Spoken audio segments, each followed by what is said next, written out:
Hello guys, welcome back to my channel. So dito kami nag-land sa Dapat sa Puerto Galera.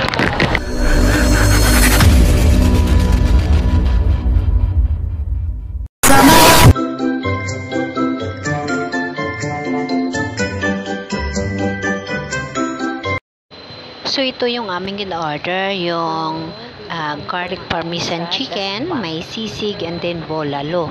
So after namin kumain, pupunta kami sa Tamarao Waterfalls. So guys, see you sa mga bagong update ng ating mga video, lalo-lalo na sa ating comment pachikas.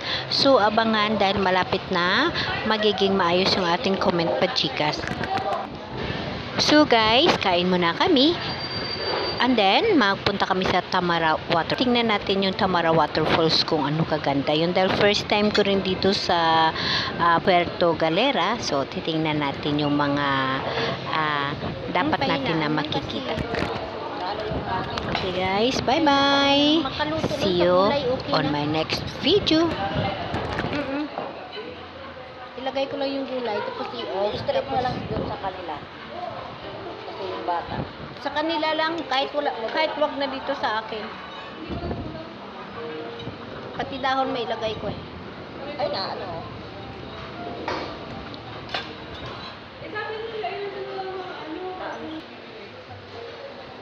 Chicken parmesan, bulalo.